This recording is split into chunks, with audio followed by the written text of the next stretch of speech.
What is up, world? You are in tune to the KnoitAllZ podcast. And of course, you got your usual suspects, the team, the KnoitAllZ Supremes, your boy Tate Factor and Big G. Big G, what's happening, man? What's happening? It's Superhero Sunday, man. You see what we got cracking with all these shirts. The Credible Hulk, the world famous Spider-Mans, and Captain America, man. So we're gonna do some superhero stuff on the show today. We got some special stuff coming, but we're gonna have a great discussion after we get done with the beginning. So I'm ready. It's on it. It's on and popping. Tate Boy Factor, what's good, man? How you doing? What's up, Mod, man? I got some breaking news, man. Okay. Y'all, it's the first hit y'all ears, so hopefully everybody need to hear it here, man. The 2023 Blood In, Blood Out Fantasy Football League is going from 12 players to 14 players, so we can get Mod and Sweet Tea in the game. We coming, baby. I'm coming. It's on and This popping. this is year 9. I don't want no trickery out of the commissioner this year, man. I don't want no trickery out of the commissioner. Who the commissioner? That's that guy down there on the bottom of the screen, man. Well, if you don't want no chicanery, whatever it is, get your own league. Hey, man, we like to welcome everybody to the chat. Kari, Afton, yeah, definitely. Timothy Lyons, you was up in here first, man. What's popping?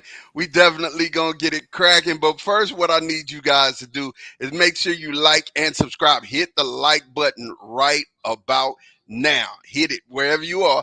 And if you're not subscribed, subscribe on Facebook and YouTube so that when we go live, you'll definitely get those notifications. We are also live on Twitch and we're also live on Twitter. So check us out, man. And we're definitely got a great show ready for you and yours. I ain't go without any further delay. We're going to jump to it. I'm going to tell you, y'all going to be excited and happy that you were here today. All right. We'll be right back right after this.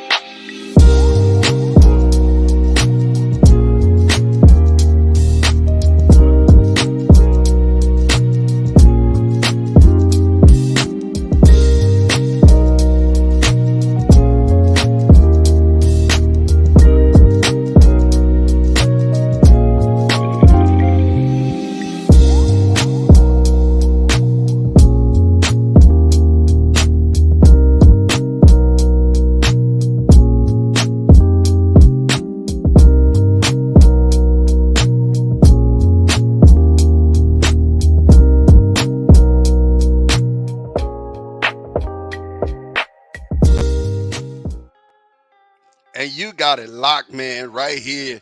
And we are ready to get in. What's cracking? What's cracking, Nate? Yeah, we ready to get it in. And we got a special guest with us today.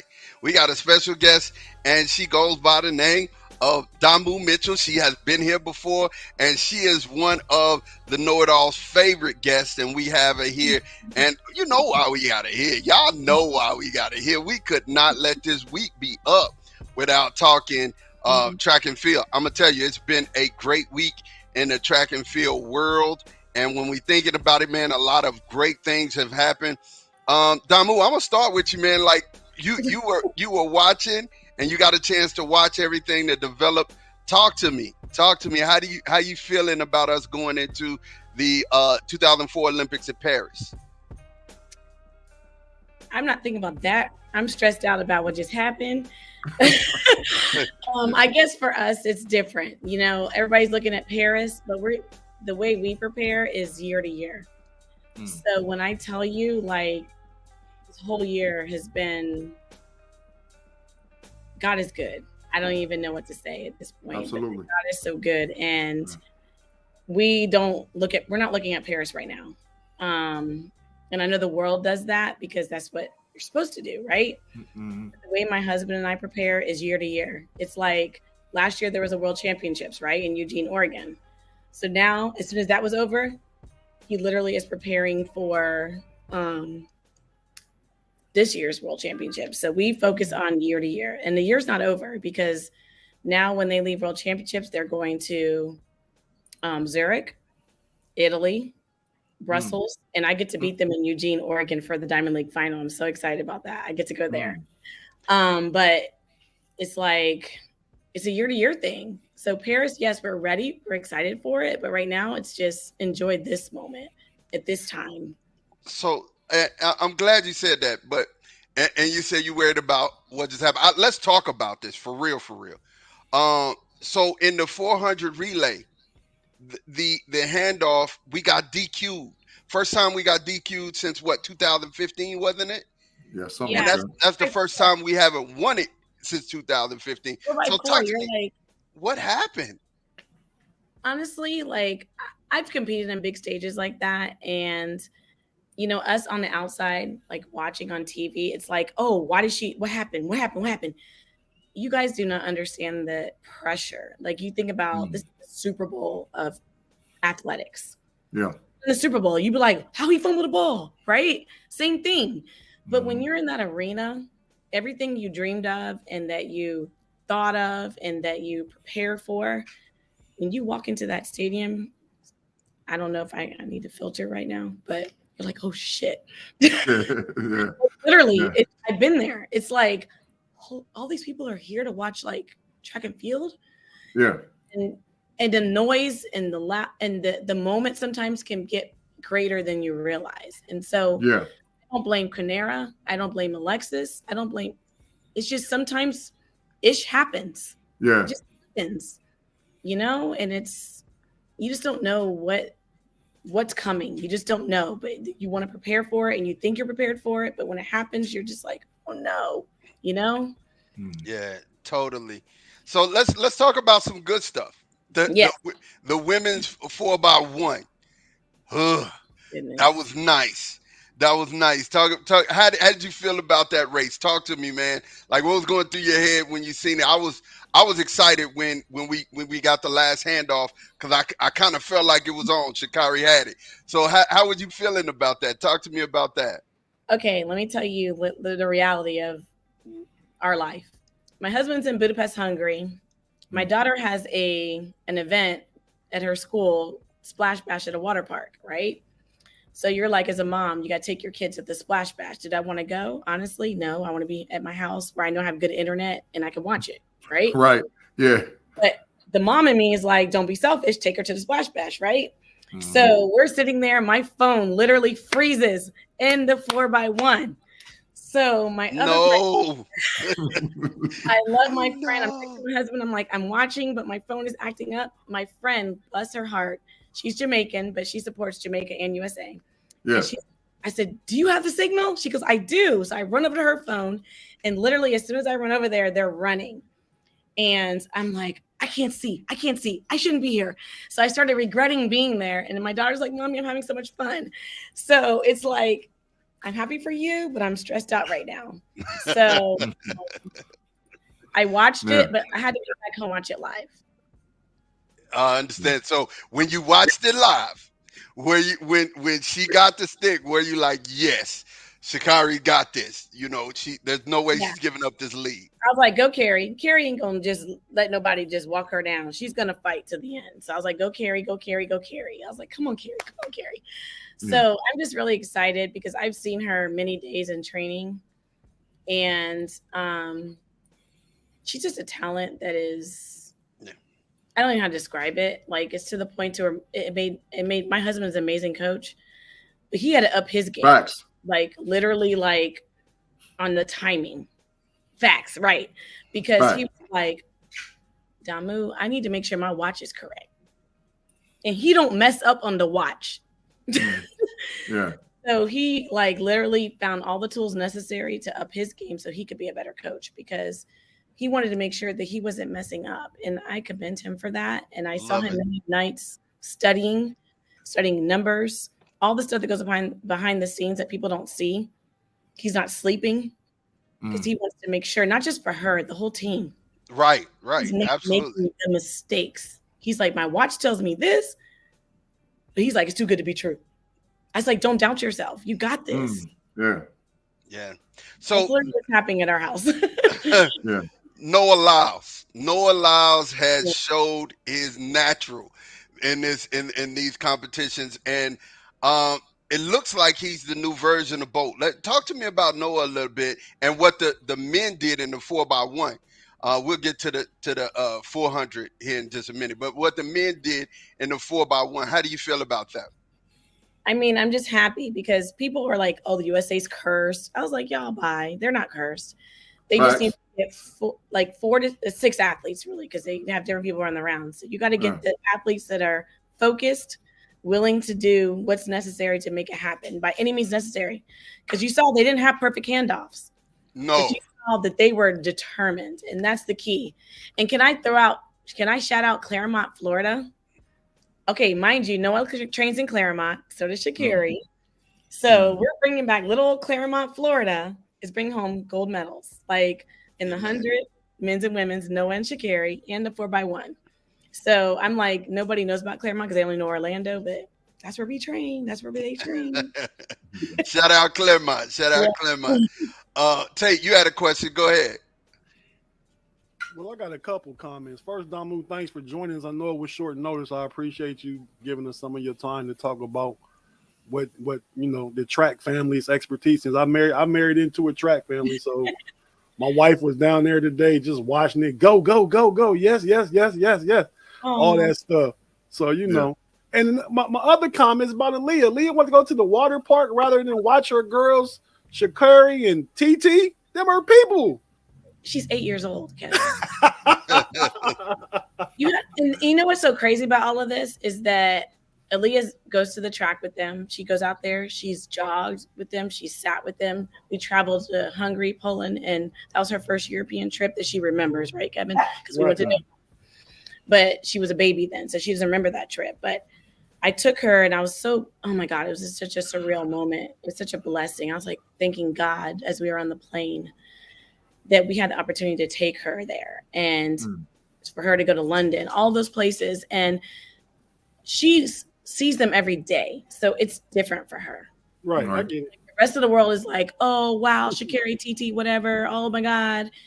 Aaliyah's like, oh, I just went to Dave & Buster's with TT last week. Like, it's no big deal. So for her, I don't think she gets it yet. It was the water park. The water park is going to win. Right. TT's like TT. She's like her auntie. Girl, she's like she's watching me. She goes, "Oh, mommy, there's TT, there's Sha'Carri." I was like, "Oh yeah, you there?" She's like, "I said, you see him? There's your dad on TV," and she's like, "That's cool." I get it. Don't mean nothing right now. Don't mean nothing. Growing up in it, but it's in her. She's exposing her to it. So as time goes on, I think it's gonna sink in, and I pray it does. Yeah, that's my Damu's daughter, obviously my little niece, and just where Damu's at right there on the patio, to her left is a nice pool, and we'll be spending Christmas there this year. So I'll be there. And then, but my said, like I didn't know that. No, I know that. Side note, we couldn't advertise it before, but y'all need to watch Netflix. There's going to be a 6-series episode in 2024. They followed my husband. So Aaliyah, I don't know if they're going to show this. I can talk about it now. But literally, Aaliyah was in our pool in her mermaid tail. She's a great. So we get to break the news on the KnoitAllZ. That's boss. That's boss. So we followed our group, Noah, I think Shelly Ann, it's Fred Curley, Gabby Thomas. It's a whole group of athletes. It's going to be a 6-episode special coming out in March on Netflix. So yeah, you might see our pool because Leah was like, I can swim. Nice. I knew Kevin was coming, by the way. I know they're coming on Christmas. I'm excited. But I was also going to say that I love the Tom Hammonds, Otto Bolton, and Sonia Richards-Ross, the track coverage. You hear them all the time. But I think it's time, Damu, that you replace Sonia Richards-Ross. Yeah. And we get you on the NBC track coverage for the 2024 Olympics in Paris, because you would be there, and you got my wife. We renewing our passports now because she talking about coming. Oh, I was on it. I was telling her, I was like, don't play. I'm already looking, and I said, Valerie, you need to be there. Like, come on. So I would love to do that. I had the opportunity in Miramar to work with Otto and not Sonia, she wasn't there, but it was a couple of other NBC. She was busy doing Atlanta Housewives. Right. There was a couple other commentators. You remember in Sha'Carri ran that 10:57? And I was really excited to be able to call that race because I was the infield announcer for that. And I didn't know she was going to go that fast, but I was able to call that, and that meant everything to me. And they were like, "Oh, she came over, Tita." They go, "That was you on the mic?" I was like, "Girl, yeah." She's like, "Oh, you did that." So that is a dream of mine, to be honest with you, to be able to upgrade my commentary. Yes. You got the personality for it. I mean, you got on-air personality without a shadow of a doubt. Oh, thank you. I would love to do that. I'm just waiting for an opportunity. Sonia is having a baby. Happy for them. Yeah, they are. So maybe, I don't know. We'll see. Yeah, and you mean you've done several meets on ESPN Plus and stuff like that. So I mean, you're getting your experience. You're climbing. You're gonna be there soon. I'm praying I get there. We champion that opportunity for you. We really want it. The dog wants some air time as well. Hey, since you said that, Mod, is that Nike? That's Beamer. He won. Beamer's bougie. Look at him. We can see him right there. But Sha'Carri got tired of her dog and gave it to them, so she got Sha'Carri old dog Nike. too. Where's Nike? Nike, come here. Why are you hiding? This was her dog, Nike. Oh yeah. Now. Yeah. And Beamer is just bougie and wants to go inside. He's like, it's hot. It's hot. Why you like me in here? It's hot. He said, "Pool life is over." Big G, you had some questions here? Yeah, I have one definite question I want to ask, and this is like sort of inside information. If you had to say one sentence about what the pulse of USA track is right now, what would you say? Would you say it's optimistic? I mean, what if you had to pin it down? What would you say as far as USA track right now? They got to. You said one word. I only can say one. Or you can say a sentence. You can say a sentence or whatever you want to say. It don't matter. Y'all ain't ready. That's what I'm talking about. That's what I'm talking. That's what I needed to hear. That's what I'm talking about. Because we came with something different. This young generation, even the hurdles, my event, I'm watching the hurdles like, I'm glad I ain't running no more. I mean, I'm in awe of these women, just in the men, all of them. They take it to a whole nother level. I love it. I love it. I think my last question for you, Damu, and then we'll let you share, whatever you would like to share. I don't understand, so I don't know the rules. I don't know what's happening. So does this mean we cannot participate in the relays because we dropped the stick? We ain't dropped the stick, but we got disqualified. We got DQ. Does that mean we can't qualify for the Olympics because of that? Can I tell you this? Everything is year to year. So this year was this year. 2024, you got to go to Olympic trials. You got to do this all over again. It doesn't matter what you did this year. Cool. So when they said, I know you probably heard them say other countries, they need that. They need the qualification. USA is always going to qualify. The question is, who's going to be on the USA team? Because remember last year we had different people, right? We did. Right. We did. Right. They didn't make it this year. Carrie went there last year, right? Right. But she's there this year.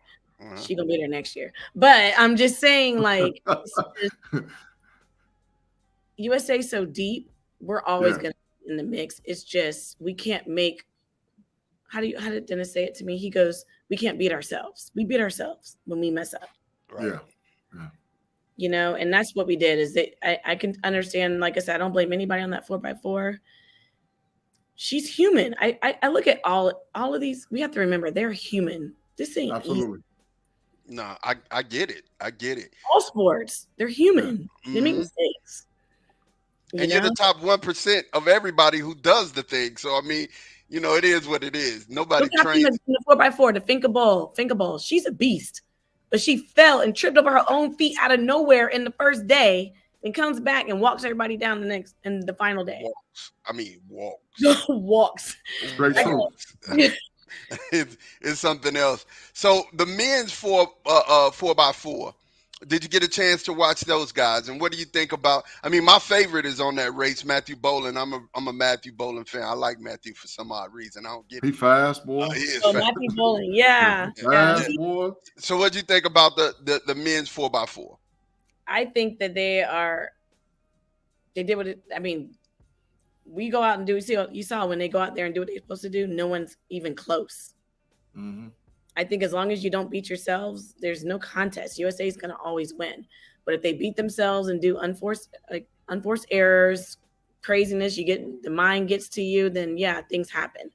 Like you saw today, it wasn't even a contest. It wasn't. Yeah, It wasn't. It was Doors called. got blown off. It Doors was a got blown dog off. walk. That's what we Yeah. call a dog walk in Texas. A dog walk. You know, so I think, you know, when it comes down to it, I'm just looking at us overall on the track. We just really look strong, and the alternates even look strong. So I'm excited. There go your niece. Tate, they saw you. My there your daughter. niece. Yep. Hey, lady, how you doing? She like, I'm on. I'm Uncle Pizza. Uncle Pizza. When she was a little baby girl, I had a pizza and she was just trying to get at it. She could have been about 8-9 months old. Yep, Uncle Pizza. You said Oh hi? my gosh. They were asking what you thought about Sha'Carri and Tate. What are your thoughts? I think they did really good. Love See? See how nonchalant? She approves. She approves. That's what we're talking about. But Okay, go. Ms. Love Damu, Mhm. just your clothing statements. What you think about everything overall, and then anything you would like And to add. plug Star Athletics for y'all, you know. Please. I am for sure. Honestly, like beyond world championships, y'all. Like literally. Sorry, I'm trying not to cry, but literally, like my husband has manifested this. You know, Justin beat Usain Bolt back in the day, but that was the end of his career, right? Yeah. But he told me, he said, Damu, I'm not satisfied. And I said, but y'all got the goal. He said, I need a female sprinter. And when I tell you, we were watching Carrie in 2019. I didn't know her. And I saw she broke the record NCAAs. I said, Dennis, you're going to coach her. He says, oh, God, no, whatever. He kind of laughed at me. I said, no, there's something about her. I don't know what it is. I go, but you're going to coach her. And literally, it happened within a week later. Yeah. He left school, signed with Nike because he's a Nike coach. So he only can coach Nike athletes. Yeah. And she moved here. And I was like, I said, I don't know what it is about her. I go, but y'all supposed to be together. It's like the Lord was talking to me. And, you know, we had the rough patch in 2021. But he told me, he says, I don't know what it is, but you write something about that girl. He goes, she family. I don't care about no track and field at this point. She family. And I said, you damn, excuse my language, you damn right, she family. And I said, we gonna support her no matter what. Yeah. Love it. And like I said, it's not just about her, it's about our group at Star Athletics. That's what our logo, Star Athletics, is like the North Star. It's about family. It's about God first, family first. So what do? Family that fights together. You fight. I ain't gonna say every day is great. They have arguments now. Every day ain't fun. Yeah, absolutely. And this year there was days where he came home early and I said, Dennis, why you here early? He said, Damu, it's so hot outside that it's dangerously hot and people are sick. So he said, I had to cut practice because they were not feeling well. And I looked at him and I said, are you okay? He said, I don't feel well. And it's like the things that people don't see behind the scenes that I'm like, when I say the Lord prepares a table before you in the presence of your enemies, people were going in on the internet even before this meet. They were going in on them at training camp. And I'm not going to get into that because I know the truth of what really happened at training camp. Yeah. It's not what they're saying. And I told him, I said, the devil's going to be busy. The devil's going to try to come for y'all. But y'all need to fight. And I said, the Lord got y'all. And when I say he prepares the table, don't ever rest. You got to be patient. And this is just not for track. This is for life. Even me, a breast cancer survivor last year. I was literally last year, Kevin will tell you. My husband had to miss track meets to help me through my treatments and all this stuff. I didn't have to go through chemo, but I had a major surgery. Like, Kevin, you going through your own battle, right? When I tell you, God got y'all. This is beyond track and field. He got us. You got to be steadfast. You got to be patient, but you got to put in the work. Yeah. Yeah, definitely. And when I tell you this man, I sit there and I watch him. He stresses day in and day out, writing workouts on his computer, talking about, that ain't right. I got to fix this. That ain't right. I got to fix this. And I'm like, well, can you take a break? He said, no, I can't. I can't rest. And I just be looking at him and I'd be like, oh my God. But when I tell you he ignores me and does what he needs, I'm just so thankful. God is so good. Because all the people were throwing her under the bus and everybody was like bashing her for not talking to these reporters. It's those reporters that were trashing her. And I support her in this. I support her too. Yeah. I think everybody did. Yeah. Trash. So she's like, why am I going to give you the news you want now when you didn't support me when I needed y'all? She was a baby. Yeah. She's still a baby. Still a baby. Yep. Yeah. But then the same people who say, we support you, we love you now. It's just so much stuff. I'm not going to say too much, but I'm saying too much already. But I just want to say we just got to always support each other, especially us Black folk. Absolutely. Amen. No matter what. Absolutely. I don't care what you think it is or what y'all think it should be. Just support everybody because you don't know what's going on behind the scenes. And it's nothing but love out there for everybody. Like the haters. God got us. Yeah. I love it. I love it. I thank you. I thank you for taking time out and talking to us. I wonder if you remember this, though. I wonder if you remember this before we let you go. Oh my God. Look at Damu. Getting it, boy. Getting it. Look at her. She moving out, bro. She getting it. Just killing it, man. Yeah, we saw that. Tate put it together, and I said, man, I wonder if she gonna remember this. I wonder if she gonna remember it. But honestly, I really do thank you for your time. I really appreciate you. Thank you again for coming on, just talking track and field. You know we gotta have you here when the track and field is mentioned. We gotta have you here in Olympics events.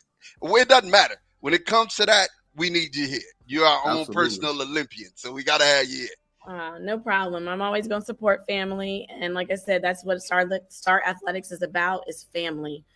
A family that works together, stays together, no matter what. List some of the Star Athletic athletes for the people real quick. Oh, my goodness. We have, of course, Sha'Carri. TT Terry on that backstretch on that second leg. T from Miami. TT was big in that 4x100. She got the Gabby, and then Gabby was nice too. And then Sha'Carri just brought it home. Yeah. TT was moving. Yeah, TT. Kenny Bednarik. I mean, mind you, he's a 2-time silver medalist. No, he didn't get a medal this time, but he's still great. Yeah. It just, everything has to fall in place on those certain days. So as you see in that picture there, we have a couple new athletes. Melissa Jefferson there next to TT. And you see Kayla White on the right. They're going to be training with us next year. Dennis is going to have a new squad. Not a whole new squad, but we're getting new athletes. I can't mention all of them, but you saw them in the picture, so I can disclose those at names. I can't disclose the others. But right now we have Aaron Brown from Canada, Jerome Blake from Canada. Come on, Damu. Why you can't draw a blank now? Kyra Jefferson, USA. We had some Paralympic athletes that were competing in the Paralympic events. We have Scout Bassett, Desmond. What is Desmond's last name? Desmond. We call him Des. I don't know his last name. Listen. I still call my sons every member of New Edition. So I don't remember their names. So it's okay. And then who else? I'm missing somebody. I know I am. I feel so bad. We have so many people, but everybody wasn't at. Oh yeah, Javian Oliver, Tiana Daniels. It's just so many people. I feel so bad if I forget somebody. Y'all forgive me. It's okay. But like I said, we have a few new people coming next year. So we're gonna have, in addition to the amazing squad we have now, get ready. Star Athletics playing. Putting some soldiers together. Gavin Anthony asked, when was that commercial aired? Oh, that was when I was running. I'm sorry, I'm getting a phone call and I don't know who it is. Okay. That was when I was running in 2009. That was right before World Championships in Berlin. And there was this company that was sponsoring me. They were called Unicity. I don't know if they still are around, but they did a special commercial for me because I had been winning. Now it's called the Diamond League, but when I was running, it's called the Golden League. I had won the first 3 meets of the Golden League. So I was undefeated. So yeah, Yeah. 2009. Love it. Love that word, undefeated. I love that word. But again, thank you so much for taking your time out. I know you gotta get back to little mama and y'all finish doing and spending y'all Oh day yeah, together. Kaylin Whitney. How am I forgetting Kaylin Whitney? How you forget, Kaylin? Kaylin Whitney has been with us since she was 12 years old. How did I not forget? I'm sorry. For a It's long just time, I was in Qatar with Kaylin and y'all. And me yeah, and Valerie, not by myself. yeah. You and Valerie, Kevin and Valerie got the chance to travel us to Qatar, and I told them to renew their passports because we need to go to a couple meets in Europe next year again. Whew, It's time. love it. Kari says thanks for joining. We thank you for joining again, and you have a terrific rest of your day. Okay. You guys take care. God Thanks, bless you. Damu. All God right. bless. Thank Thank you, you. Damu. Bye Bye-bye. bye. Yeah, man, it's always a pleasure to have Miss Damu with us. I'm telling you, I love it. I love it. I love it. Definitely got an opportunity to talk track and field because I'm gonna tell you, I was in it. I was watching them as soon as they were posting the YouTube videos. I was on them watching Yeah. everything, man. Definitely KnoitAllZ is out here dog walking folks, man. I'm telling you, I'm excited. It's so exciting when the USA's track team is just we're gonna go and smoke everybody. Yeah, So Jamaica, we got something for y'all this year, bro. We got yeah, something for man. Yeah, y'all coming around that I corner. feel like they building a powerhouse like Jamaica had, like from 12 to 20. You know what I mean? Yeah, Yeah, yeah, I feel like yeah, the definitely. USA is building a powerhouse like that. yeah, Definitely. You're yeah. right. So one of the big surprises this weekend, man, is definitely was the Trey Lance trade. Trey Lance to Dallas from San Francisco. It was one of those things. As a Cowboy fan, I'm definitely gonna do mine first and allow you guys to kind of chime in later. But as a Cowboy fan, it definitely was one of those things that I think it made sense for everybody. Number one, I've said it. I have a Cowboy podcast, and I said it on the Cowboy podcast. I mean, we traded a fourth round, which is basically equivalent to some now laters and Tic Tacs with some sunflower seeds. Nope. Definitely traded a fourth round pick for Trey Lance, which I think was great. And San Hey, Francisco got a pick back. Hold on. San can I ask you Francisco one got a. question though? Can I ask you one question? Let me cook, What Sean. what You round? can get What on here. round? What You round was Dak Prescott drafted can in? I finish cooking? I'm just asking. Thank you. All right. So, we traded fourth round. So San Francisco got some compensation back for not everything because they traded for him to get him.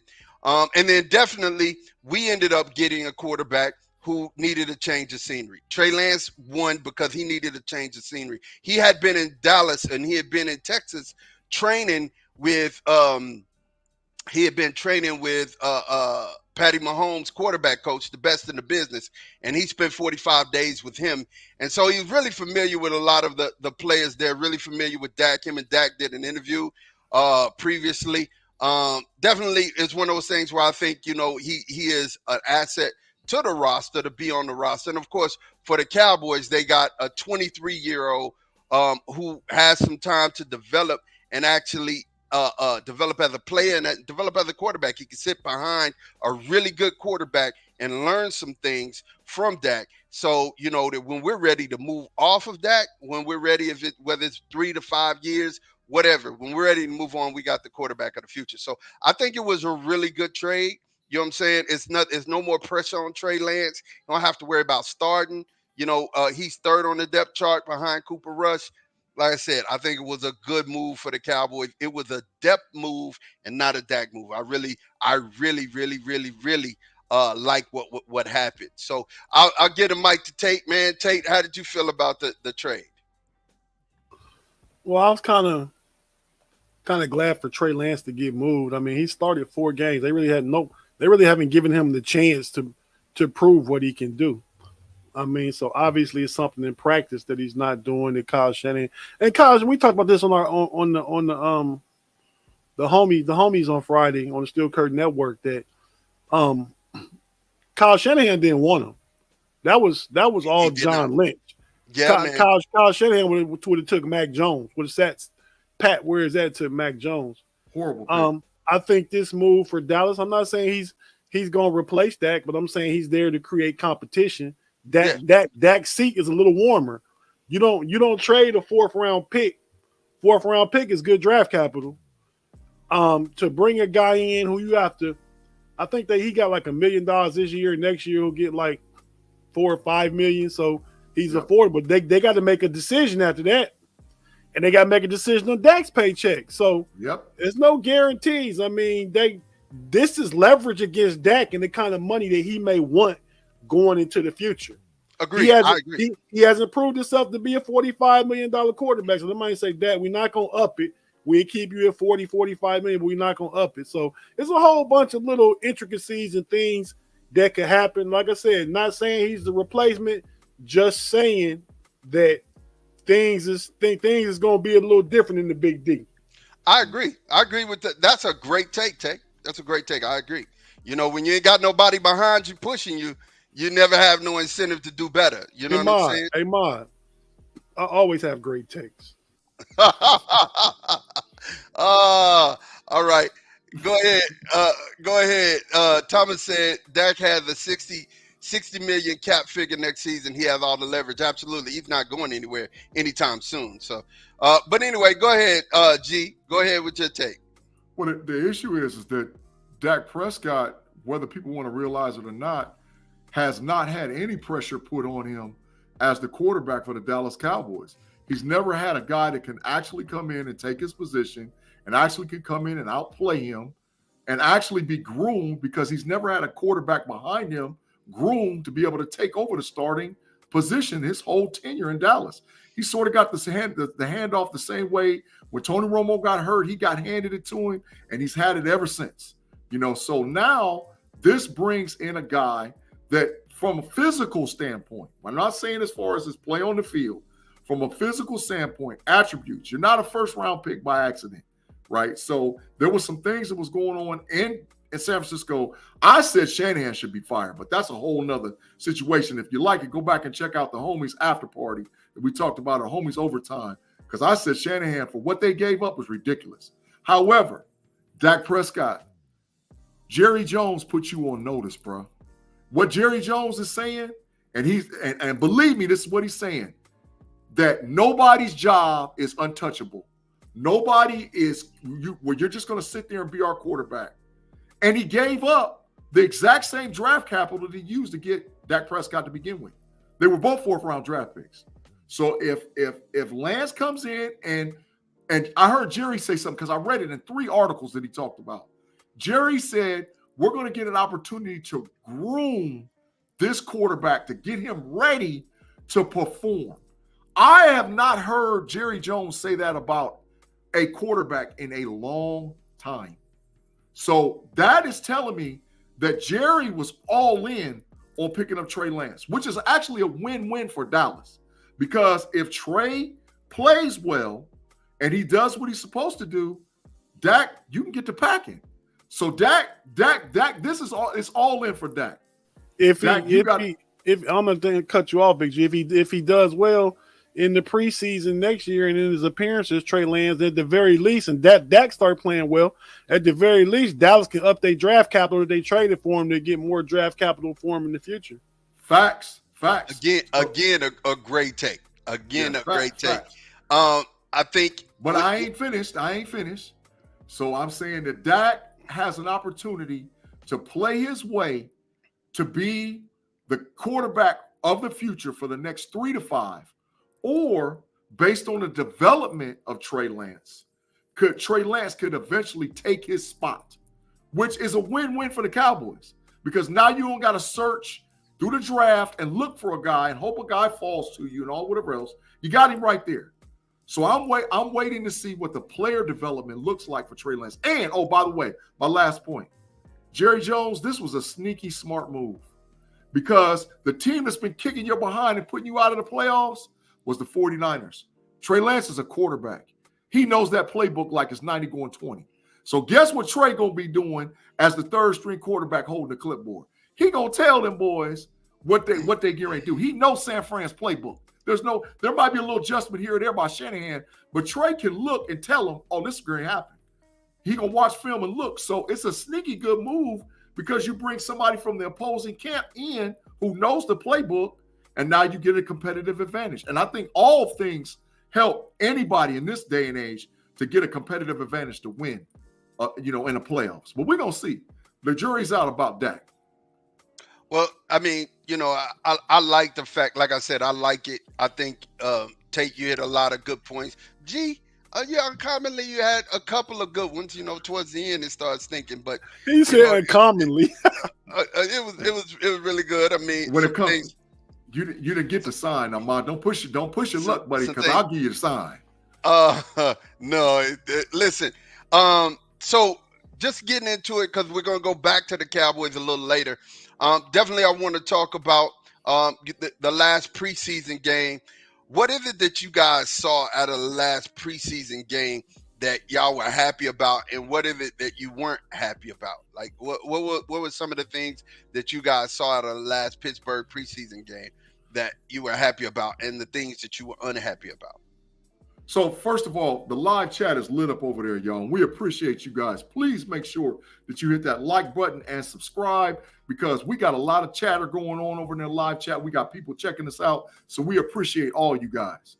What I liked and didn't Has anybody checked the Facebook comment? I'm checking now while we're doing that. Yeah, what I didn't like was nothing. What I liked was everything. Pittsburgh is ready to roll. The Steelers, Mike Tomlin, has got some bullets in the chamber. We got some offense. We got some defense. We're 100% healthy. The young fella is our franchise quarterback. We got 2 running backs. We got 4 or 5 wide receivers. We got 2 tight ends. We ready to roll. Now, I'm not calling Super Bowl. I'm not saying all of that. I ain't like other fans. I ain't saying all of that. But I'm saying that the AFC North is the most competitive division in football. And believe it or not, the Pittsburgh Steelers are going to fight tooth and nail with every team in the AFC North for the divisional title. I will say that on record.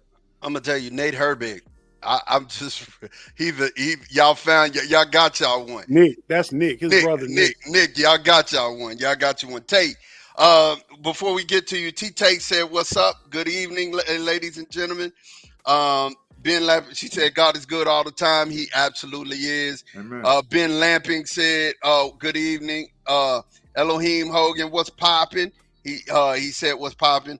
Ben Lamping said, Dak has a good backup that can take over if he starts to play really bad. Ben Lamping says it's a win-win. I agree. Definitely, I think, and I'm gonna give it to Tate. All I kept hearing was Herbert. I'm excited for, that defense, because I think y'all found one in him. Go ahead, Tate. What was your takeaways? What are the things that you really liked and disliked, and if you saw anything in the last preseason game? Couple of things real quick, man. Shout out to the little fella, Relly Hall, in the live chat. That's rather cavalier of the co-hosts. Great young guy, but great young guy. Yeah, he called me Uncle Tate on the podcast. Yeah, the little fella. The little fella. But hey, as far as the Steelers go, man, let me just say this: 13 of 15, 199 yards, 2 touchdowns, a 158.3 quarterback rating, 5 drives and 5 touchdowns. Come on, man. He is him. he is him. He's him. Like those numbers. Everything Big G says. Nothing I really did. I can't say nothing that I didn't like. Every year, you should be able to say there's something you don't like about your team. Mm. There's nothing that I do dislike, man. There's nothing. Mm-hmm. I mean, I don't know, but I agree with Big G. I mean, I'm not gonna make no Super Bowl predictions or that. I'm not gonna make make a playoff prediction because I think the AFC is super hard.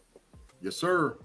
But I will say the floor is 10 wins, and I feel like the ceiling could be 13, depending on how a couple of those big games go, where it's going to be nip and tuck and be tight. You know what I mean? Fact. So, I said 11-12, and I'm going to stick to it. I'd say y'all win 11-12 games. Definitely going to stick to that. So you said there was nothing that you really dislike, both of y'all. I like that. I like to hear that type of talk from your team. One thing I can say is that, and this is where we're kind of transitioning, and then I'll jump back to the Cowboys. 53. It's going to be hard for y'all to make that number. So I actually have my predictions for our 53 man. G, go through it. Quarterback to let's go through it. Go quarterback to special teams. Who you got making the 53? Well, I definitely believe that we're going to keep 3 quarterbacks. Give me 1 second. I'm going to pull up because I got it in my show notes, man. I think, but I can't say this. We're going to keep 24 offensive players. We're going to keep 26 defensive players, and of course, the 3 special teams. Quarterback, we keep 3.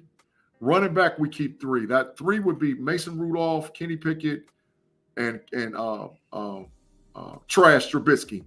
And then we keep 3 running backs with McFarland, Jalen Warren, who I'm saying is baby Maurice Jones-Drew, and Najee Harris. We keep probably 4 tight ends with Gentry, Hayward, the Beast, Mount Washington, and Freiermuth, who out there hitting them, like this here. And our offensive line, which was the surprising thing for the preseason, we had great play, good enough play to where we're going to have our rookie first-round picks not going to start.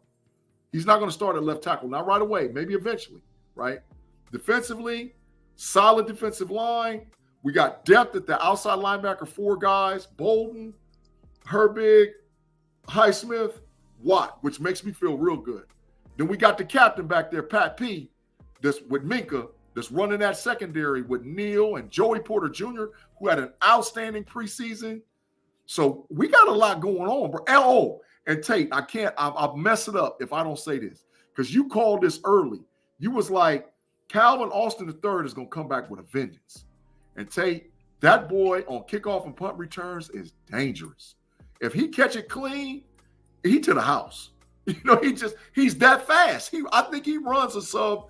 If there's anybody in NFL outside of Tyreek Hill that runs a sub 4.3, he might be a dude that does it, because he is fast. So, that's my 53 man. I don't think there's going to be any surprises. I think we'll keep so many good guys on the practice roster, but even more so, we might make a move. Who knows? You think y'all gonna lose somebody that you don't want to lose by letting them go in the 53 man cut? Nah. Okay. They know who's gonna be there. They know who's gonna be there. Okay, definitely. So, Tate, do you agree?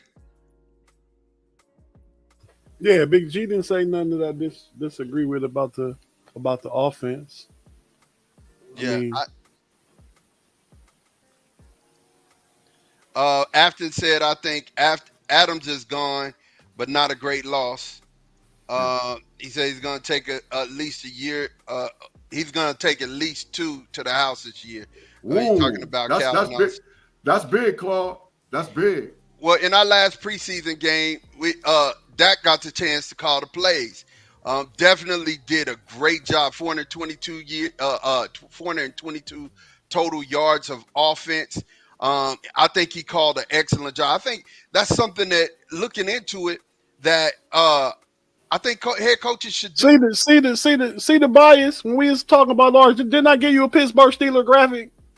I did, and you didn't share it. Talking about what's next. Exactly. We're gonna get to that. We're gonna get to that. Mm-hmm. I think Dak did a good job as far as the coaching was concerned, and I think that's something that I believe moving forward, you guys. I think that they should allow the quarterbacks to actually call the plays, and I think that would be good for a quarterback to actually get to a place to where they know the offense so well. They're looking at it. They can coach play and situation and actually do those things. And it also gives the play caller and the head coach an idea of what that quarterback's mentally thinking in those situations. Yeah, in those situations.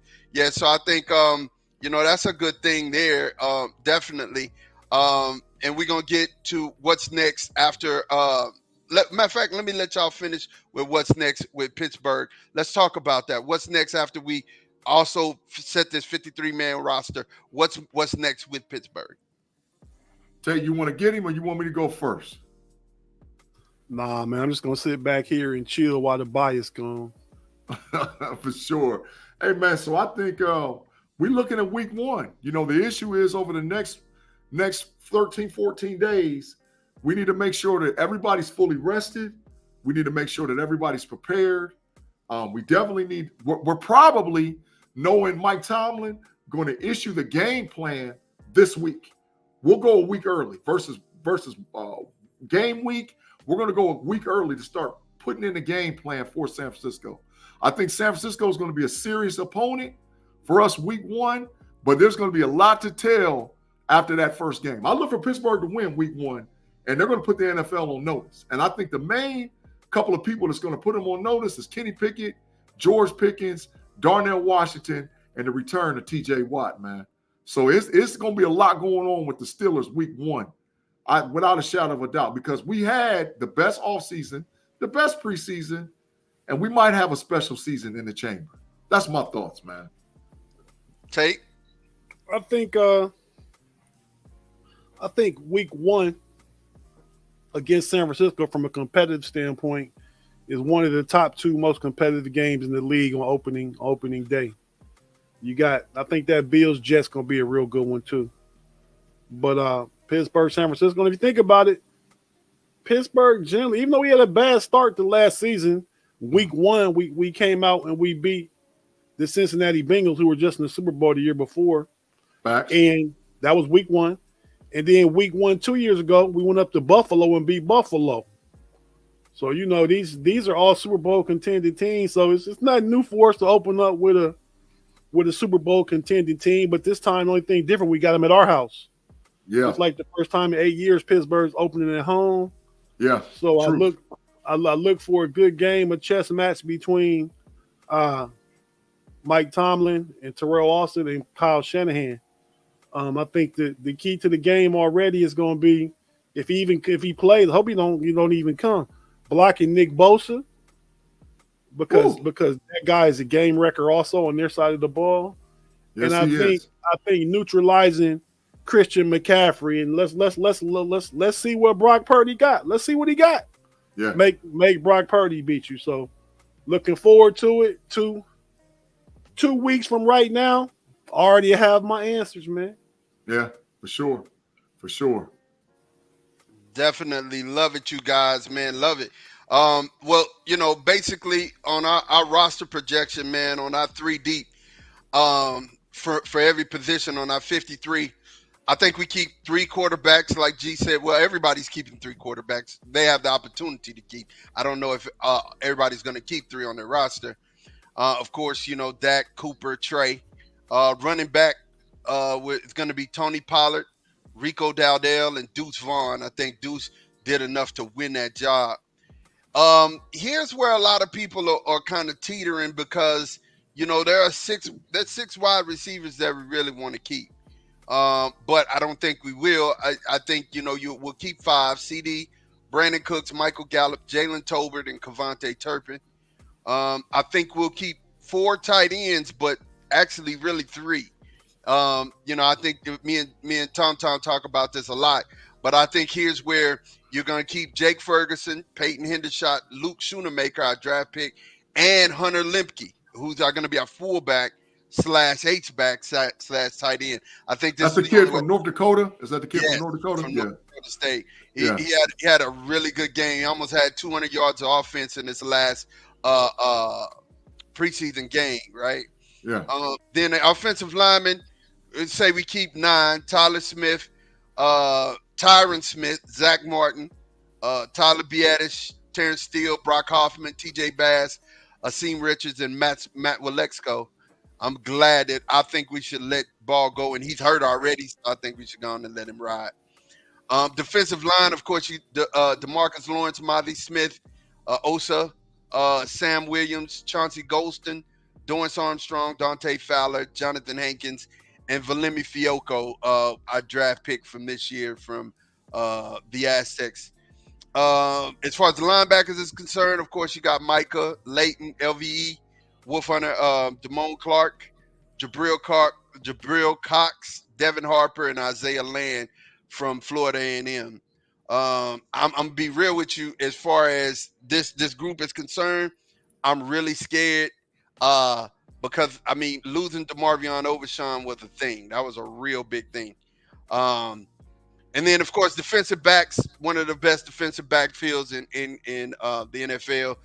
Trey Diggs, Stephon Gilmore, Deron Bland, Jerron Kearse, Malik Hooker, Donovan Wilson, Israel McCormick, Eric Scott, Wanye Thomas, Marquise Bell, Kelvin Joseph, and Jordan Lewis. I don't know. I think Kelvin Joseph may be out of here.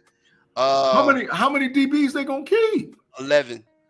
They're dog 11 Yeah. 11 of their defensive backs out of the 53-man roster. Yeah, Ain't no way. 11. So if you keep 11, Count the numbers up. You can do my math. 3 quarterbacks, 3 running backs, wide receiver, that's 11. Tight end 4. how many wide receivers? 5 wide receivers. I told you. Okay, all right, 4 tight ends. okay. 9 on the offensive line, 9 on the defensive line. That's 18. They Right. way over. You We're not- already at 50. We're not over. I count 50. I know how to count them really good. Do the math. Put it in your calculator right next to you. I'm about to right now. And then with your 11 defensive backs and your 3 special teams, we're good. I think honestly, Jordan Lewis is going to start the year out on PUP, and I think he'll end up being out. And I still think that we're going to either trade Kelvin Joseph or Jabril Cox. One of those 2 is going to go. One of those 2 is going to end up going. But that's our 53-man roster. I think, it's one of the strongest rosters in the league. He said he only has 10 fingers. Yeah, he got 10 fingers, but he got it, though. He got it. He'll be all right. Bro, you way over. Okay. You doing the Go math, ahead. right? Go ahead. Now you way over. Okay. All right. So, all right. So when we look at it, like I said, I think we have a really deep roster, and I think we have one of the best rosters in the NFL.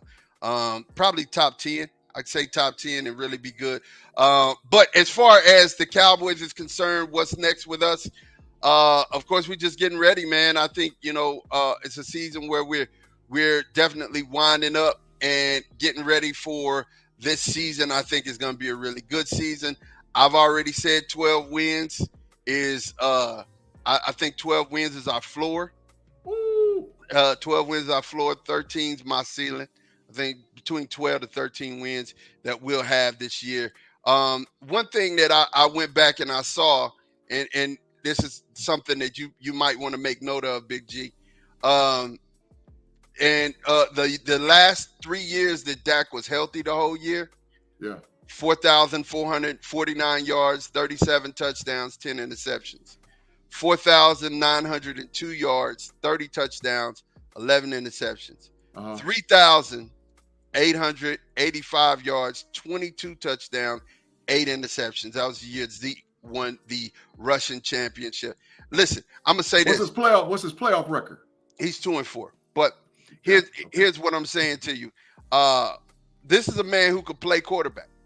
This is a man who could play quarterback, and I'm anxious for the world to see what he can do. I think we're all of my quarterback, all of my Dallas team is really anxious to see what we're gonna do. And moving forward, man, just kind of switching gears. One of the things that we saw. Wait! Before you switch gears, how come we ain't get to talk about the Steelers defense?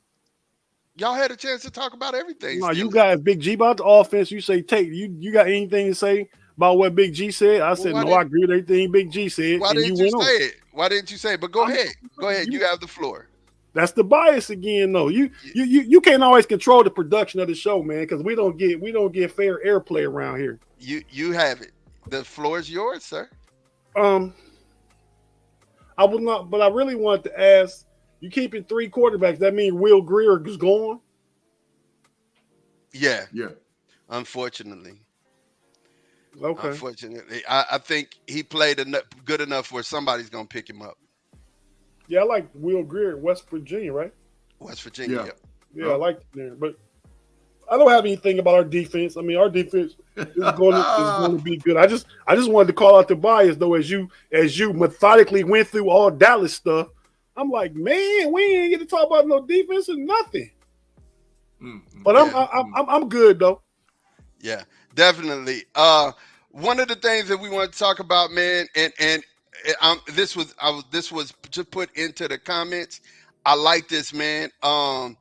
He said, I watched a series on Netflix about the Florida Gators, and I forgot that they crushed OSU in the national championship. Sorry, Tate. Listen, that's the next thing that we were about to talk about, Swamp Kings.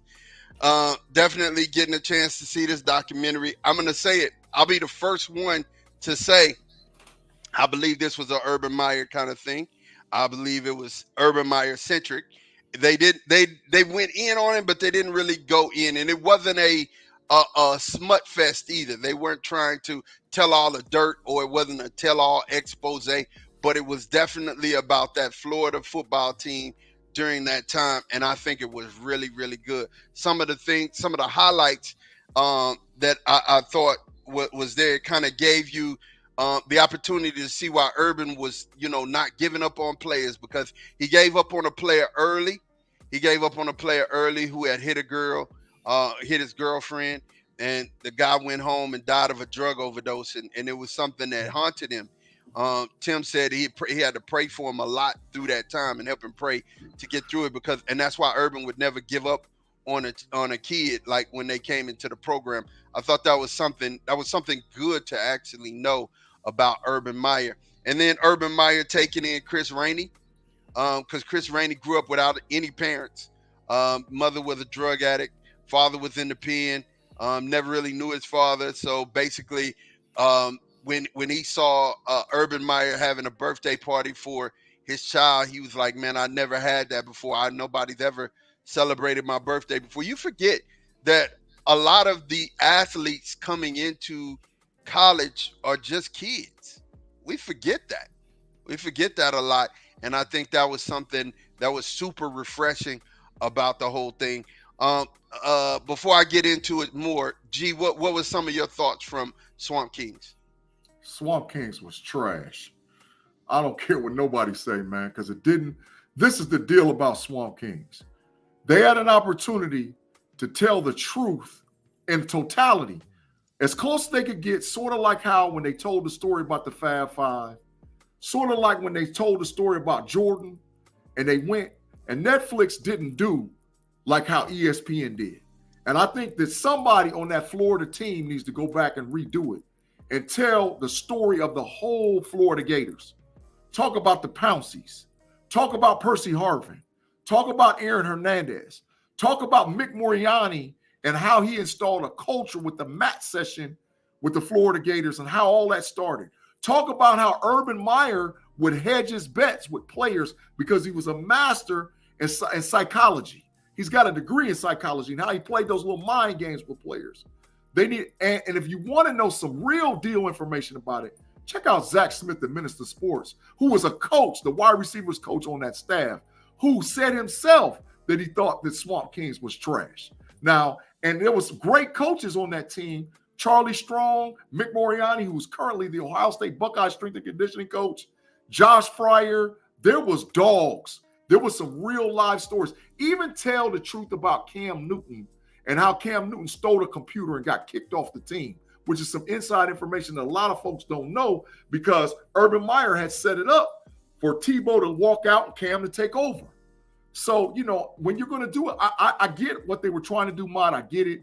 They were trying to paint him in a positive light because guess what? Let Texas lay an egg. Let Texas A&M lay an egg. Let Florida State lay an egg this year. Urban Meyer going to be coaching one of them teams. Yeah. either Texas A&M, Yeah. or Florida. Yeah, So, I think, but I think you're right about overall, it wasn't what it could have been. but You know what I G, mean? but G, how do you and Tate? I'm gonna ask you this too.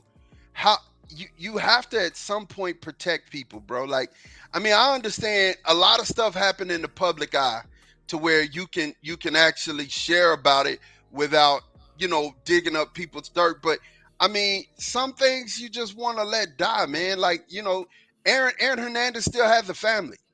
You feel me? He still got a family. He still got kids.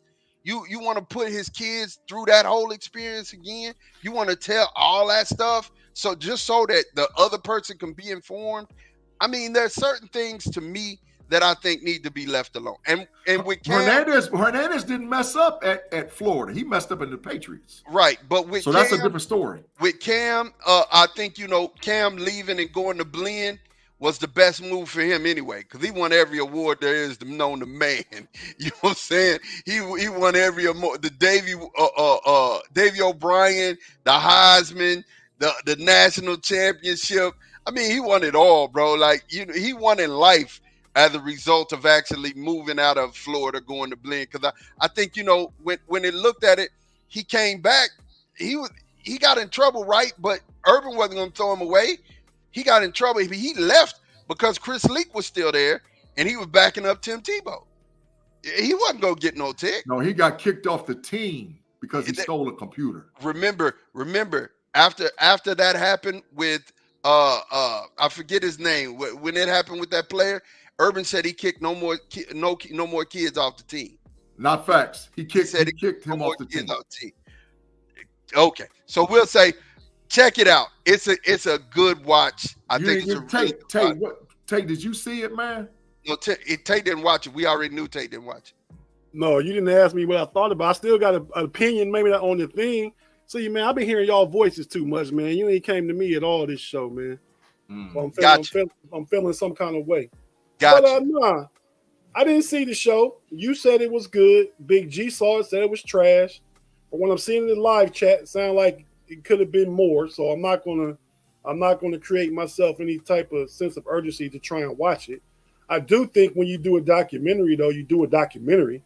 I mean, it's a show out about Aaron Hernandez. It was a Netflix show all about Aaron Hernandez and everything that happened in New England. So you could have talked about Aaron Hernandez here. Cam Newton was kicked off the team. He got a hot computer and was selling it. Yeah, he got kicked off the team for that. It sounds like from everything I'm seeing in the live chat, what Big G said, it just could have been more. I mean, I don't know what they were trying to do, giving partial information and stuff like that. But sometimes documentaries are done just to make people look good, like the Michael Jordan documentary. You know what I mean? Facts. They could have went deeper on that. So facts. That's where I'm at with that in my little 30-second soundbite here. Yeah. Okay. So I don't know.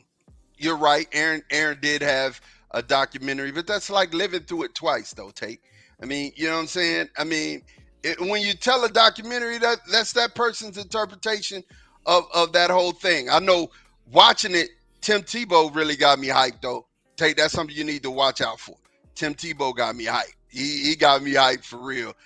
Just seeing the type of work that they were putting in and the things that they were doing, I really, really got hyped just watching that, man. The best part of all of it was when they told the truth. They told probably 85% of the truth about the mat sessions, which Mick Moriarty, like I said, the strength and conditioning coach at Ohio State currently to this day is who started that. That him with them Pouncey boys, with Hernandez, with Tebow, with Spikes, with Percy Harvin, they started that. That's how you get players to become committed to and change a culture. So I'm with that. But, they didn't even tell the story about Percy Harvin. They waited at the airport and for Percy Harvin to show up, and he didn't want to go play in South Carolina, so he didn't even show up. They should have kicked him off the team for that mess. And Chris Leak was older than Tebow, so when Tebow was going, Cam was going to come in. Correct. Yeah. But that second year, because the first year that Tim came, and then that second year, Leak was still there. Hey, so switching gears, man.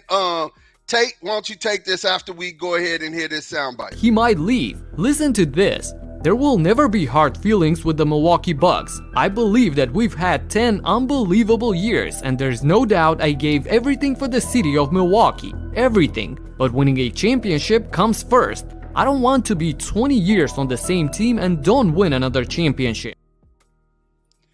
So how you feel about this, man? Talk to us, Tate. What's like the graphic said, man. Giannis is probably going to be adios muchachos. Yes, sir. When it's coming to Milwaukee. I mean, they built a championship winning team around them, but the team is aging. Brooks Lopez is 34 years old, I think. Drew Holiday's 32, 33. Chris Middleton is old, getting a lot of money. I don't know what they can do. They got a lot of big contracts there. I don't know what they can do to change things up. I mean, they got a new coach. What's his name? Adrian Griffith, the new coach. So, I mean, they got rid of the coach they had last year. I didn't like him. He won a championship with them. But the Bucks came back from down 2-0 against Phoenix that year. And if he didn't win that, he would have got fired that year. So, I just think Giannis is going. I don't even know there had to be a bigger market. You could see Giannis and Wemby playing together in 2 years. You can see that. Oh, Tate, that's a hot one. Why would you say that? Well, I just think San Antonio is a place that Giannis could go. I mean, in 2 years, he'll be 30. San Antonio got a lot of good young talent, including Wemby, who could, in 2 years, be a top 10, top 15 player already. Ooh. And they'll have the cap space. And Pop is a coach that players like, a championship coach. Giannis says about championships. So, I mean, you can't go too many places better than San Antonio when you talk about championships. Facts. It's true. Facts, G, facts. how you feel about this? Trade. They're going to trade. They better trade him if they want to get something for him. The only way they can keep him, they got to the only way they can keep him, they got to trade. And what that means is Holiday, you up out of there. Middleton, you up out of there. Lopez, you up out of there. That's the only way that they're going to hold on to Giannis. Who they get and what they get could determine it. Because the issue is they don't really want to let him go. So like how Tate said and what we know, what we talk about on that rather Cavaliers, we're in the same position with Mitchell. Either you're going to trade and get something for him or he's out of there, bro. So I heard something. I heard something about Mitchell being traded. Tate, did you hear that? Donovan Mitchell been flirting with New York, his hometown team, the whole time he's been in Cleveland, because that's where he thought he was going to go initially anyway. Truth. So I'm of the belief the Cavs shouldn't be held hostage because he on the contract this year and next year. Yep. But then after that, he got a player option. So I don't think they should be messing around trying to appease Donovan Mitchell, build things with Donovan Mitchell. Go ahead.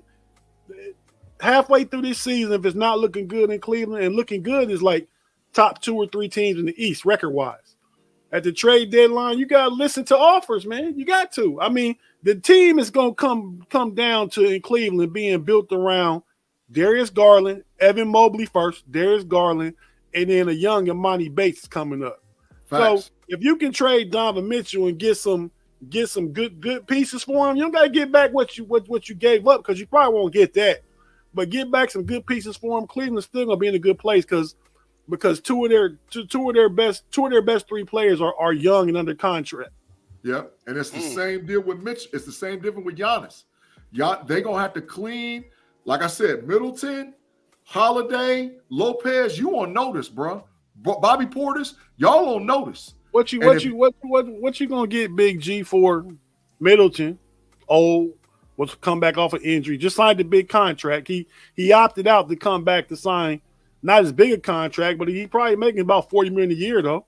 Dang. And then Brooks Lopez probably getting like 20-something million for the next 2 years. What you gonna get for them guys? 2 of them to Portland for Dame. 2 of them to Portland for Dame. Dame will keep him there. Why would Portland want any of those pieces? Old pieces. They young. They trying to get assets or young players that they can go with their timeline. Maybe James Harden. You could flip one or two of them into James But Harden. he's old now. You still. I'm just saying. The Portland timeline is age 21 to 25. That's their timeline. They trying to get rid of Dame when they can get rid of him, and they gonna get rid of Jeremy Grant and Nurkic because they don't want old players. There's no team in the league that has young pieces that will actually trade them to Milwaukee. So if I had to hedge my bets right now, I'd say 70% he's out of there, 30% he stays. And Tate, you picked a good spot in San Antonio, but he's going to be looking around the league, and anybody that's done build up a good young nucleus roster, that's where he's going to go. I wouldn't be shocked if Giannis ended up in New York. Why would he not? Jalen Brunson over there, they got a bunch of young pieces. Why would he not go run in New York with the market and everything? He could do that also. He could also LeBron be retired or playing in Cleveland or wherever with Bronny, and the Lakers got some space. He can go play with AD too. Yep. Claude said nobody wants to play in Cleveland. Timothy Lyons said shouldn't put it all on Milwaukee. How many games did he miss during the regular season and the playoffs? I mean, injuries happen. Definitely injuries happen. Lord, you take a lap. Everybody want to play in Cleveland, man, with Mobley and Garland, man. Get up out of here, bro. Come on, man. We have two other things that we got to get to before we get to parting shots here.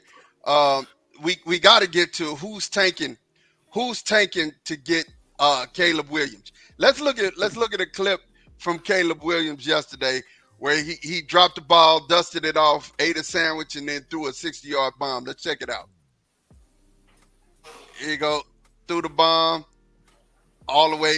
First of all, he started this playoff where he just totally dropped the ball.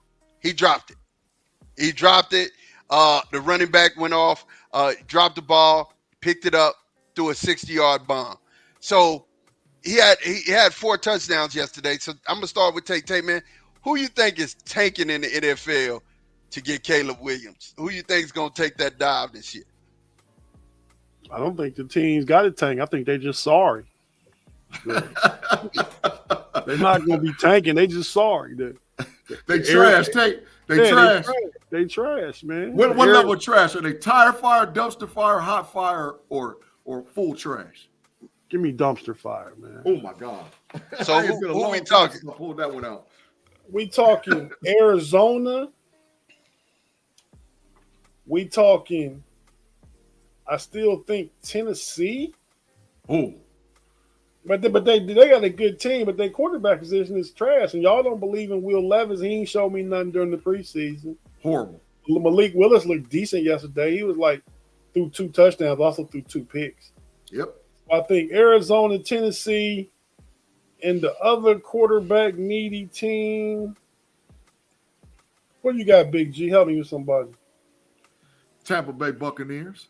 Oh yeah, I meant them too. Yeah. That's the other one. Tampa Bay. Yeah, those 3. And ain't none of them tanking. They just all garbage. Yep.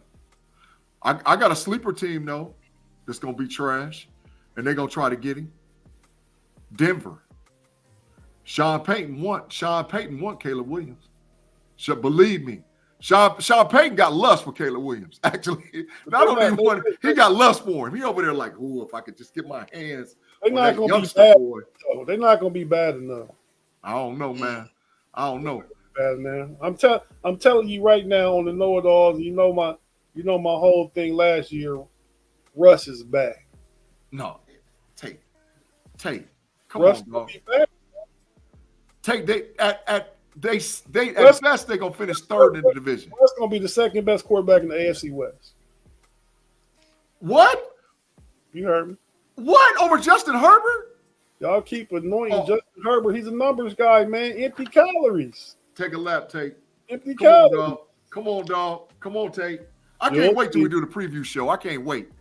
Remember that quote, man, because I ain't no way. Come on, dog. Come on, man. Rusty ain't that guy, dog. He's okay. He's okay, but he's a little long in the tooth. And I think the time has passed him, So it's time to move on and get another quarterback over there in Denver. They can use a young quarterback, but they paying Russ for the next 4 years like $200-some million. Cut him. I would agree. I would agree with Tate, man. I'm agree with Tate on this one, brother. I don't think Denver is going to take that much of a step back. I actually think they're going to take a step up this year. Russell's going to have a better year this year than he had last year. I think Mims is going to be able to kind of step into the place that Judy has left because, Judy is injured. Hey, but I think they'll be okay. I'm sorry, real quick though, because I see Lamar Thomas' live chat. I don't know if he's watched the beginning of the show and our breaking news. Tell him about the breaking news, what I broke early in the show.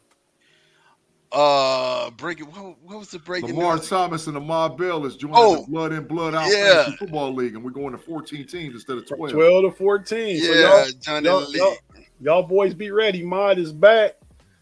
I talked to Lamar yesterday. The last time he was in it, man, he wasn't doing his roster. One making like Cats was getting like cake wins on Lamar team. He wasn't even doing it, man. So we had a long talk yesterday. He assures me he all about it this year. So we're gonna go ahead and go from 12 teams, what has traditionally been, to 14 teams. Mike getting back in. I guess Lamar getting back in too. So good luck, fellas. Draft next Sunday night, week from right now, but at 9:00. Yeah, Afton says who's quarterback at the Rams? Matt Stafford.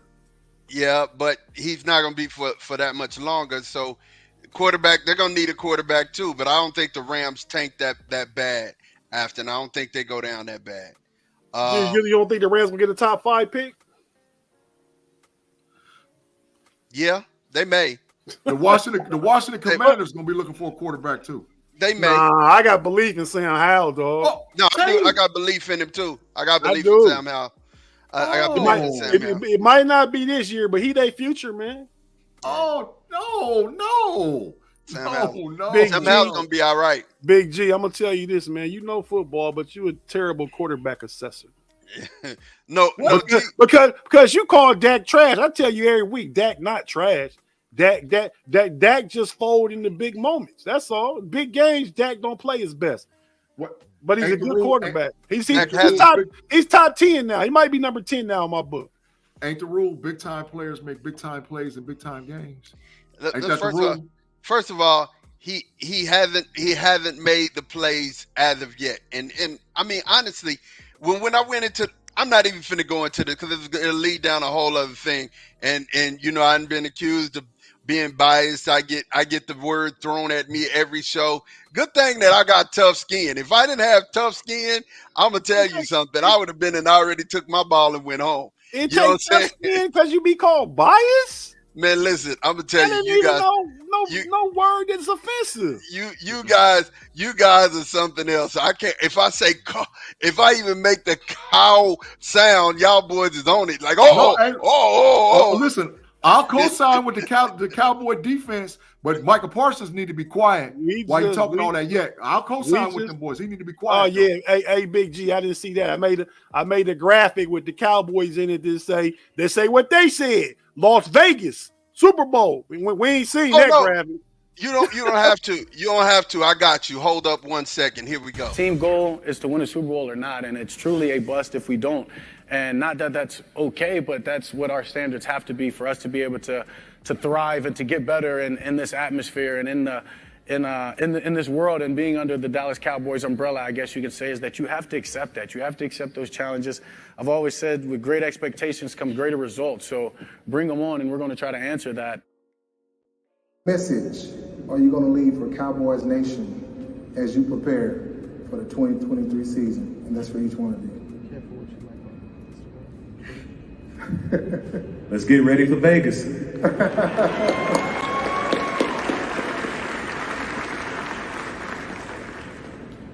Facts.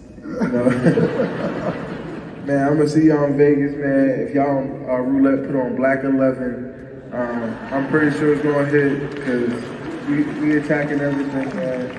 And y'all gonna see the #1 defense in the freaking NFL. I'm gonna put it like that. So.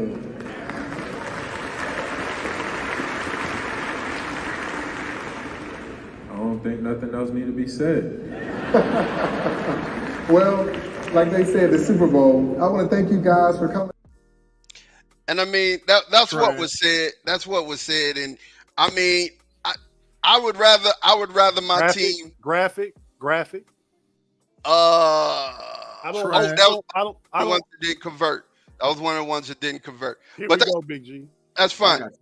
Like I said, when it comes down to it, I mean, I definitely went to the segment. When it comes down to it, you want somebody to believe in themselves rather than to just say, But every it. team does that. Every team believes in themselves, but don't nobody hold press conferences talking about book the Super Bowl. That's bulletin board material, bro. That wasn't a press conference. They didn't hold it for that thing. But look, again, I want to make the same bet with you that I made with Tim Lyons. Bet me that the Giants beat the Cowboys week 1 corner time. Let's bet right now.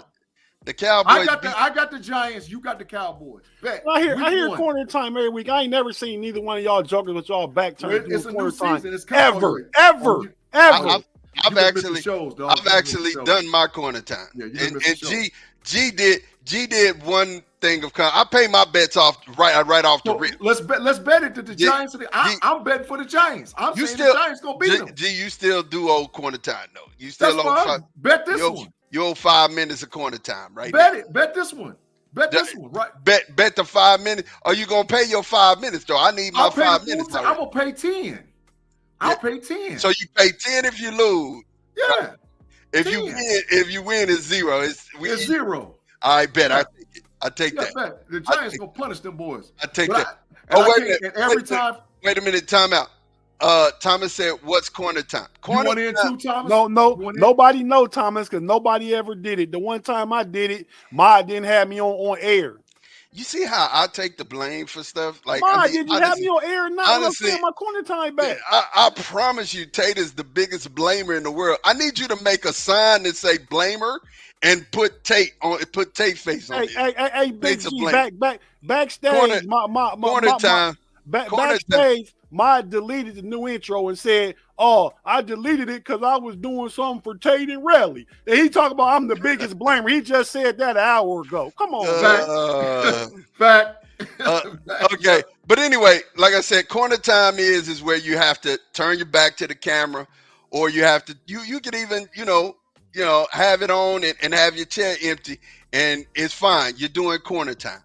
You're doing. I want to take it. Let's take it to a different level. Let's get some dunce hats and have to put on a dunce hat. No dunce hat. Show. Yeah, no man, dunce hat. Yeah, I like that. No dunce hats. Let's do some dunce. We'll do some corner time. Having an empty chair is fine. That's fine. You just you can't say nothing for that amount of time. You basically got to be invisible. You know what I'm saying? And that's corner time. This all started behind spades, and Big G would put everybody in corner time if they lost in spades. I've never had to do corner time because I don't lose in spades. That's what that is. You was running with me. You was running with me for the victories. My main partner is over there blaming everybody who say he don't get a chance to talk. That's my main partner. I don't lose with him. I don't. Well, me and Tate ain't never bet no corner time about no spades game. Tate can play spades. I'll give him his credit. You can play too. But I was saying as far as our close family or whatever else, dog, anytime we play, it was me and you against the world, and we punished everybody we played. That's why they is in the corner. I got corner time owed to me by the whole family right now. Travis Mumford, Ryan Mumford, Xavier Mumford. Come on, bro. All y'all own me. But I do have to say, I'll say this on national TV right now. Sean Gurley reinforced my knowledge of spades. I was good. I knew how to play until I met my brother. He kind of showed me how to do it. But then he also started showing me that he could cheat. And I was like, I don't cheat. I don't want to teach you to beat you. I got to just beat you. That's just my thing. Hey, I can't take credit. You know who put my spades game on? I'm going to be honest. Tate Boy Fresh. Tate Boy Fresh would come find me. Tate Boy Fresh would be like, "G, what you doing right now? I ain't doing nothing. I'll be to get you." I'm like, "Dog, what is going on?" He pull up and be like, "Bro, let's go." It wasn't just I'll be to get you. It's like, come get this money with me. And look, we both were participants of that because when you left, it was me and Tate. And me and Tate got in and we were doing it. I was always nervous because I was like, man, I don't want to mess up, man. We playing for money. But Claude, he about to get another sign, Claude, I'm gonna tell you all day to give Claude this one. Go kick Claude, rocks, Claude. you don't want none of that. Hey, Claude, can't nobody from PA play spades, man. You don't want none Get of the that. kicking. Get the You kicking. don't want none of that. But here we go. We came to the part of the show we at, man. Parting shots. Let's talk about it, man. I'll let G, you start first, bro. Give us your parting shot. Hey, appreciate again Damu coming on with us for the podcast, man. I mean, we are so blessed to have special people come into our lives. We have special folks that do special stuff for us. So we thank you, Damu, from the bottom of our heart, from the whole KnoitAllZ crew, for sure. Hey, but definitely check me and Tate Boy Fresh out on Wednesday nights with Pump Your Brakes podcast.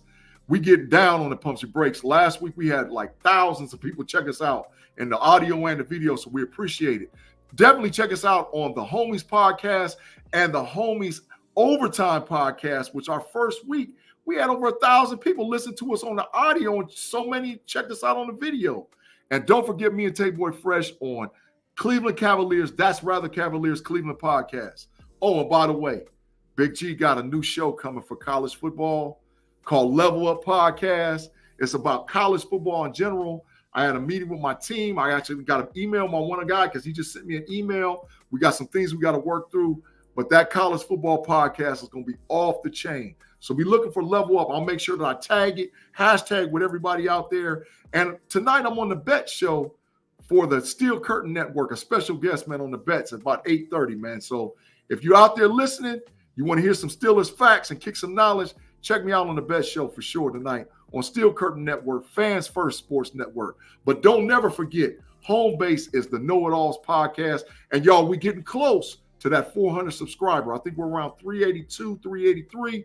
Y'all, we're trying to get to 400, 500, 1,000, and all the way to 10,000. So we appreciate everybody that's been rocking with us from this day, and we're just going to keep moving forward and going forward because we are truly blessed. So thank you from the KnoitAllZ team.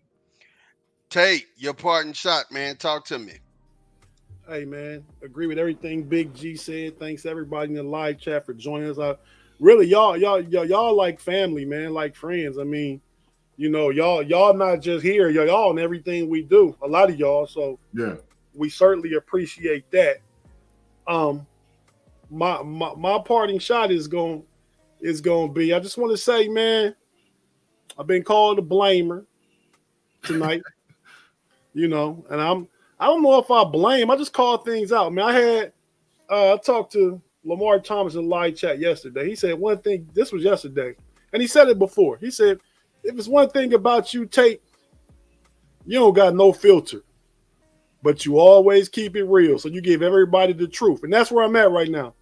The truth. The truth ain't always easy, but it's always the best thing. So, you don't want to be caught.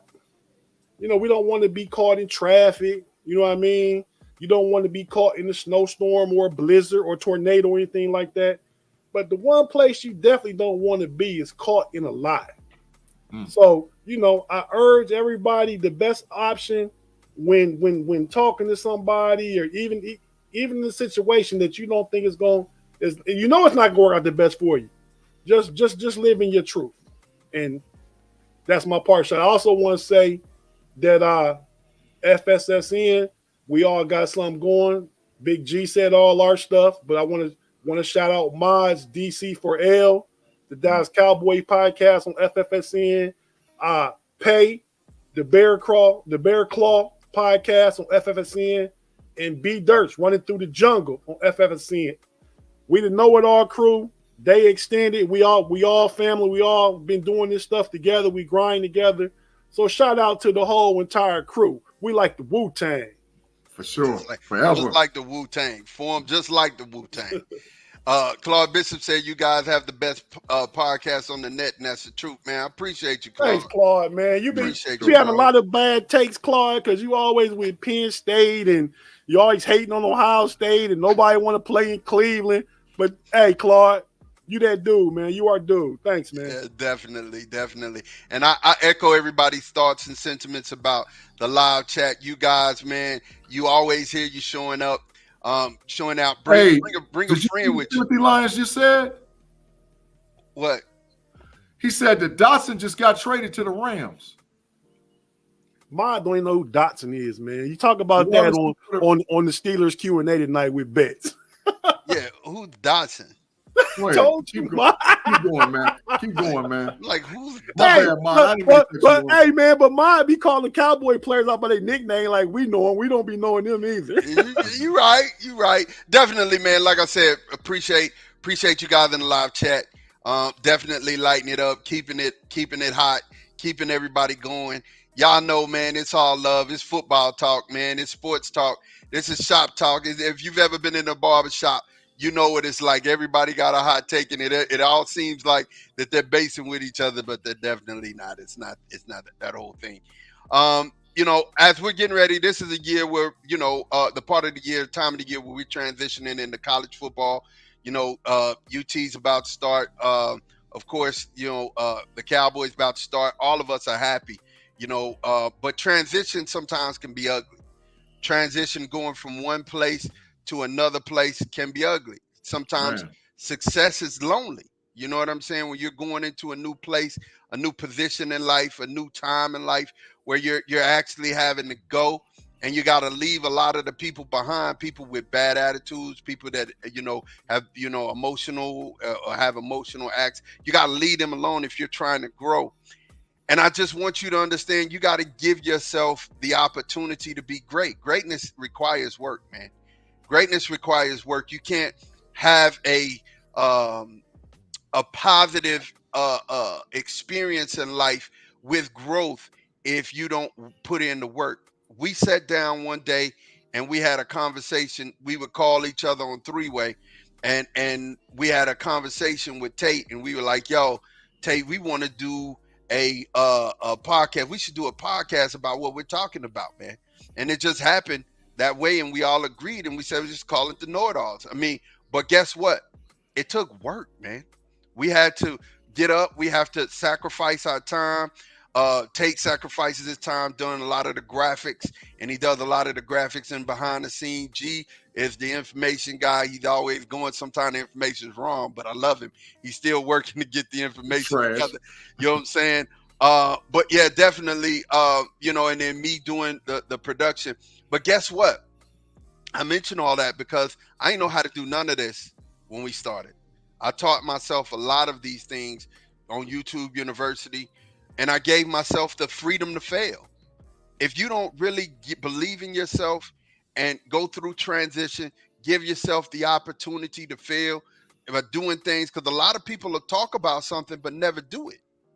And if you've actually taken the opportunity to step out on faith, believe that you can do something, and believe that you can be something more than you've already been. Because seeing something and having an idea, you have to take that idea from a place that doesn't exist and to make it reality. You know what I'm saying? So like I said, give yourself the freedom to fail. Serve somebody other than yourself. You know what I'm saying? Serve somebody other than yourself, because honestly, there's a lot of work that I do in the background for my guys, that don't benefit me, but I want to make sure that my guys succeed. I want to see everybody win. And we all should be in that place to where we're trying to see each other win, but we can't do it by sitting around here in the same place, and we're all just occupying the same space, complaining about what's wrong. Let's do something right. You know what I'm saying? Let's move out of the comfortable place. Let's go to the new level. Let's be willing to fail.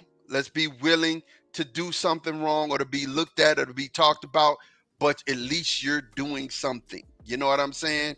So keep trying, keep pushing. As you're going through transition, hold your head up high and understand success is a lonely place, but it won't be lonely long. Keep pushing. It's your boy Mod, man, of good. We thank you guys. You gotta put Claude last comment up, man. What he said about you. He said you would be a great motivational speaker. Thanks, Claude. I appreciate it. I do it a lot, though. I do it a lot. I appreciate. I haven't done it as much as I wanted. My like Big G. Tell me what movie this is from. My like Malcolm Farrakhan in this one. Minister Society. What is Wrong. Come on, Big G. Tell him where it's from. Malcolm Farrakhan. Heck, I don't know. I heard it before. I don't remember. Oh, Boys in the Hood. Boys in the Hood. Boys I in the see Hood, said yeah. that when they was on the strip. Yeah. See, I He didn't said, know. man, your I didn't dad know. furious like muff. Oh yeah. He did say that. Yeah. I knew it was one of the two. Fishburne. I knew it was Menace or Boys, one of the two. But yeah, man, we like to thank you guys for rocking with us, man. Thank y'all for being here and being a part of Know It All Nation. Make sure that you like and subscribe. Like and subscribe. Like us on Facebook. Subscribe on YouTube and Twitch so that when we go live, you'll definitely get those notifications. It was here on Twitter as well, so you can go catch it on Twitter. For myself, for Big G and Tate, we thank you guys. We're going to holler at y'all next week. And everybody's a know-it-all if you rocking with us. Peace.